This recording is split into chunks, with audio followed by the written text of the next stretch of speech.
Gagawa po tayo ng Chinese medicine soup para sa may ubo. Hindi ko lang kung anong tawag dito sa mga dito sa isang sa ingredients na to at saka itong parang powder dito. Ano kung tawag dito? Ito yung dried pigs,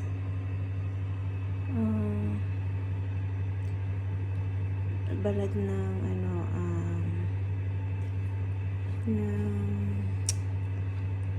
orange na pinatuyo, yung almonds na almondan, and then pork. Ayan. Yung gamot sa napakagandang gamot sa may ubo.